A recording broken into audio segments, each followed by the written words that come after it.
Hello and welcome back. I am Chris with Marksman Shooting Sports and WeBuyGuns.com in Westfield, Indiana, and you are watching Marksman TV.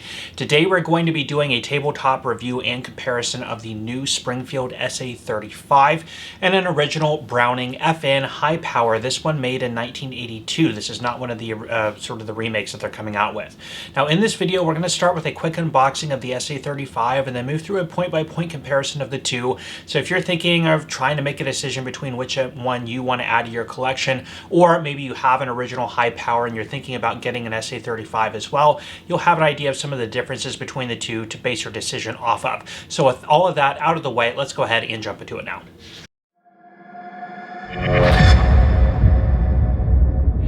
Okay guys, let's go ahead and start off with an unboxing of the SA-35. Now real quick, this is a used firearm. We got this through our website, WeBuyGuns.com. So jumping into this, you're going to notice it does come with a nylon zipper pouch, just like the similar packaging with the other Springfield handgun products. In here, you're going to find the handgun with one 15-round double-stack magazine inserted. Of course, we know that we are clear. Here you're going to have a chamber flag, your warranty and instruction information, and the gun safety lock. Okay, before we get into this, let's start with a little bit of backstory. So as mentioned, this is an original FN high power manufactured in 1982. This is the traditional high power model. This is not the Mark II or Mark III, which makes it a good basis for comparison against the new Springfield SA-35. Now, FN had commissioned John Moses Browning to come up with a new service sidearm that they would enter into military handgun trials in France, who at the time was looking to replace their then used service sidearm. Now, Browning had recently sold the patent rights to Colt on the 1911 design, so he could not use elements of the 1911 in the FN high power. Now, he would work on this between 1914 and 1926, when unfortunately John Moses Browning would die, and the design elements or the design process would be taken over by Dieudonné Save of FN, who is known for making such great arms such as the FN 1949 and the FN FAL. So this is really the culmination of two geniuses in the firearms manufacturing and design space. Now in 1935, this would see completion and enter the Belgian military as the P-35. Now of course, a few years after that, World War II kickoff, Germany would invade Belgium, they would take over the FN plan, and they would fold these into German military service under the same designation, P-35. So you could find them with, the Waffen-Amps and things like that. A couple of these would escape over to Canada, where the Inglis factory would manufacture copies of them for the Canadian military service. These would be manufactured in Hungary. These would be manufactured in England. So these saw a tremendous amount of military service all around the world. Still, even to today, are considered one of the best military sidearms ever manufactured. Now, a couple months ago, Springfield would release the SA-35, which was their sort of revisionist view of the modern high-power pistol, where they did make some changes into the design elements. Some modern features were incorporated and modern manufacturing techniques were used into creating what would be, or what is marketed as, an improved high power, sort of bringing the high power, which was a revolutionary design, into the modern age. So as we go through this comparison, we'll see what they changed and some things that are better, maybe some things that are worse, I don't know. So let's go ahead and go through that. Now first, looking at the overall specs, which is where I like to start. If we look at the overall length, this is about 7 1/4 inches on the original, exactly about 7 1/4 inches on the slide. Now, the hammers are going to be a little bit different. This is a spur hammer. This is a ring hammer. This is an original design element, so the spur hammer would come about on the high power in 1972. So Springfield decided to go with the ring hammer, which in my opinion is a little bit more iconic. If we look at the height, we're at about 5 inches even, 5 inches even. Now that's to the top of the slide. You're going to notice the sights are a little different. As the FN high power had been manufactured, they had the Mark II and the Mark III. Sights were changed. You have the Capitan, you have tangent sights, you have target sights, but the traditional sort of V-notch cut in the rear sight with the front post is typically what you find on the high powers in general. This is a modern white dot with a cut here with a shelf here if you want to do like a tactical reload or anything like that, racking the slide. So that's some changes they made, and I'll show you that as we take a closer look at the slide in the frame. But as far as looking at the overall dimensions, they are virtually identical. We can go ahead and do a weight test on them to see if they kept the weight. Maybe they cut the weight or they kept it the same. Taking a look at the original FN, we're at 1 pound 15.8 ounces, and the SA-35 2 pounds even, so we're within, you know, a margin of error there. They're virtually the same in weight. Okay, let's go ahead and take a look at the slides of each, starting here with the original high power. You're going to notice rear slide serrations, no front serrations because you have the sort of iconic front cuts in the front of the slide. External extractor. Now this has sort of an olive, grayish parkerizing to it. Typically you find blued on high powers, rather a dull matte blue for more military and police guns, or a high polished lustrous blue on their commercial offerings. This one, per my research, was used with Israeli police and then brought back into the country, so some militaries and some police forces opted for a parkerized finish, so you will find that from time to time. I know the English, Canadian high powers have somewhat of a parkerized finish as well, which is very durable and very matte type finish with very low reflective characteristics. So again, common for police and military use. It is very similar to the SA-35, which I'll show you here in a minute. Now the roll markings, Browning Arms Company, Morgan, Utah, Montreal, PQ. And over here you have manufactured by Fabrique Nationale in Belgium. Different roll markings from different manufactured high powers from different eras. So there's really no one correct way that these are done. And that is basically it. Serial number placement is typically, you find it here on the barrel, here on the slide, here on the frame. Sometimes you will also find on later ones, serial number placement here on the front strap. Sights up here at the front is just a fixed front post, and then sort of a rear V-notch cut here, which is dovetailed, so you can push that back and forth for windage adjustment, but there is no elevation adjustment. Okay, bringing in the SA-35 for comparison, you're going to notice the same serrations, external extractor, the same iconic machine cuts up here at the front of the slide. Now, this is actually a carbon steel forged slide and frame. I've seen a lot of other reviewers state that that is an improvement over the original FN high power, which were cast. That's not entirely true. The FN high powers, originally the standard configuration like we have on the table here, as well as the Mark IIs, were forged. It wasn't until they went to the Mark III when they introduced the 40 caliber, and then about 1988 when they would go to a cast frame, but they would always keep the forged slide. So it's a little bit misleading there. The roll markings on this, you have Springfield Armory SA-35, Geneseo, Illinois, however it's pronounced, and then you have the serial number markings here. So a little bit different. Typically the serial markings, again, are either here on the frame or here on the front strap on an original high power. That's just a subtle difference there. You're going to notice these sights are front dovetailed, so those can be drifted if you like, and it does have a white dot on the front. On the high power Mark IIs, they would go to a front white dot and 2 dots in the rear. This is similar to a Mark II or Mark III sight configuration. Blacked out in the rear, which is serrated, and you have a ledge here if you want to rack the firearm on a belt or a table or anything like that, sort of like a tactical reload. I guess you're sort of seeing that modern feature as well. Now, Springfield calls this the matte blued finish. To me, again, it sort of has that similar type of parkerized look we have on this one, very similar. So again, it's going to give you sort of more of that police and military feel rather than the high polished blue you see on a lot of the commercial FN high powers. Okay, let's go ahead and take a look at the trigger pull weight of each, starting here with the FN. 5 pounds, 10.7 ounces. And the SA-35, 3 pounds, 15.8 ounces. So definitely quite a bit lighter there on the Springfield. Let's go ahead and see how they feel. Okay, before taking a closer look at the triggers, I did want to talk about one design difference between the two. Now, the original FN high power was designed with a magazine disconnect. Without the magazine inserted, it cannot fire. Got to reinsert that and the hammer will drop.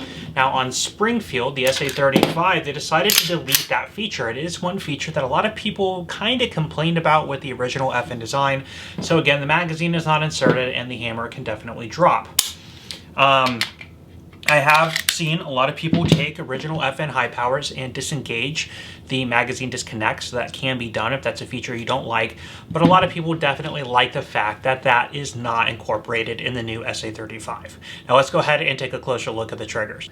Okay, let's go ahead and take a look at the FN trigger. It is metal in construction with a very shallow curve to it, and it does have a pretty narrow face, although I can easily get enough of my finger on there to where it's very comfortable. But if we look at that initial take up, it's very, very short travel, and you hit that wall through about that 5 to 6 pounds. A very, very nice clean break with very little over travel. I'm going to hold and leave that there. This is going to be a little awkward because I have that magazine disconnect sort of without releasing the trigger, so I can look at that reset.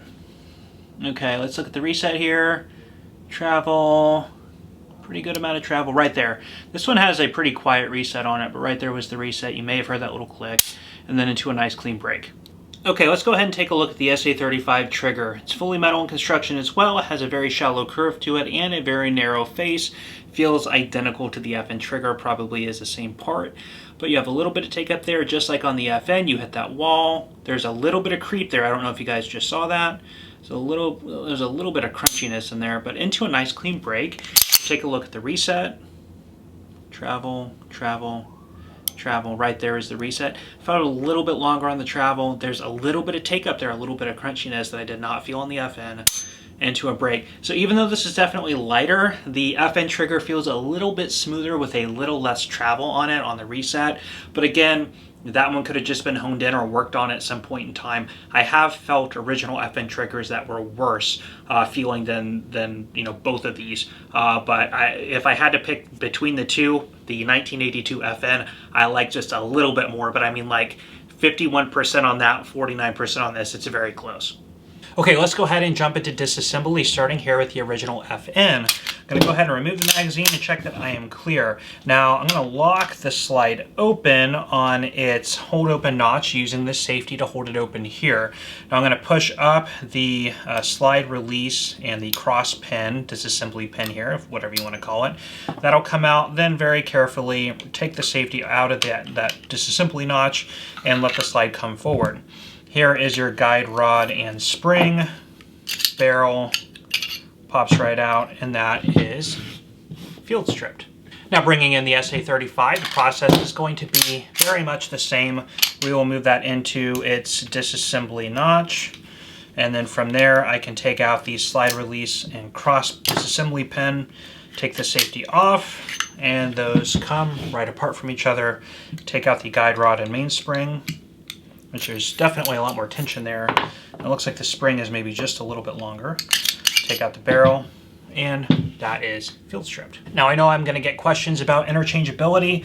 This is the FN slide and the Springfield frame, so let's see if they will pop together. And it looks, there we go, like they will. I can use the Springfield cross pin, pop that back in. Yeah, so it's a little gritty, not the nicest fit, but it is obviously, you know, usable. And can I do the same the other way around? FN frame, Springfield slide.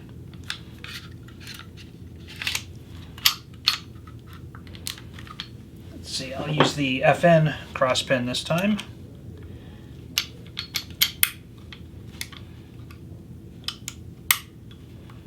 And same thing, that actually feels a little bit smoother. So yes, I would say frames and slides are definitely interchangeable. The Springfield barrel is a little bit of an upgrade, so we can see if that'll swap right in and drop in. It looks like it does. FN barrel goes in here. So if you have an FN high power, you want to pick up the improved Springfield. This is a cold hammer forged 4.7 inch 1 in 10 twist barrel. If you want to pick one of those up and put it in your original high power, it drops right in and fits as well. So nice parts interchangeability there. So let's take a look at the frame and internals of each. This is the original 1982 FN high power. Really nice checkered wood panel grips. This is pretty common. What you're going to see on the original high power is the Mark II and Mark III. They go to like a black plastic or polymer configuration. Here is your extractor. You have guide rails here. Not really much else to say about it. Your magazine release, of course, is not going to be ambidextrous. So really meant for a right-handed shooter. Your slide stop does have a very low profile with these serrations here on this side. The SA-35 frame is going to maintain the same traditional look and feel of the original high power. You have a checkered walnut grip. I wish that they had gone to the original high power contours. I don't know why they went with this, maybe just to change up the look a little, but I'm sure the original high power grips will fit on here if you want to pick up yourself a set to give it sort of that classic look. This is a non-ambidextrous magazine release as well. Extractor, guide rails in the same place. As mentioned, this has the early ring style hammer instead of the spur hammer. Not much else to say about the frame. Now this is one thing I wanted to touch on really quickly. So this is the original high power slide. And right here, you're gonna see the sear or the trigger bar. On the standard configuration and on the Mark II, you just had a free floated sort of teeter-totter style of trigger bar. When you pull on the trigger on the frame, you're going to see this lever, sorry about the focus here. You're gonna see this lever here pop up.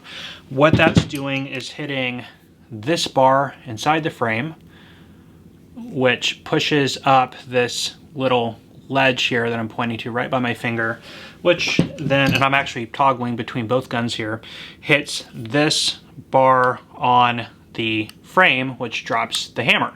It's kind of a little trigger bar, trigger sear. On the Mark III series, they would machine out a portion of the back of the slide, and attached to this would be a little arm that would stick out and block the firing pin. It was a firing pin block safety feature similar to what they were trying to accomplish with the Series 80 on 1911. Now, that's going to add trigger stacking, and that's going to add a longer reset as you have to overcome that little arm as your trigger's resetting to allow the firing pin to reset or to not block the firing pin.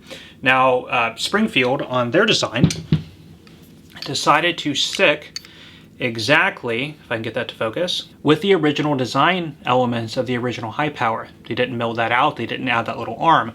So you have the original nice trigger of the high power. I'm really glad that they did that and didn't go with the new and improved safety firing pin block, which is also what Springfield decided not to do when they put out their, I don't know why my camera's not focusing.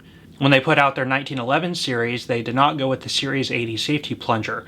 So again, I'm happy that Springfield went that way, keeping it traditional with the original high power design.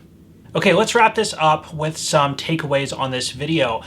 You may have the Browning high power, you're thinking about getting the SA-35, or you have neither and you're trying to decide what you want to get, the new SA-35 or maybe a classic Browning high power.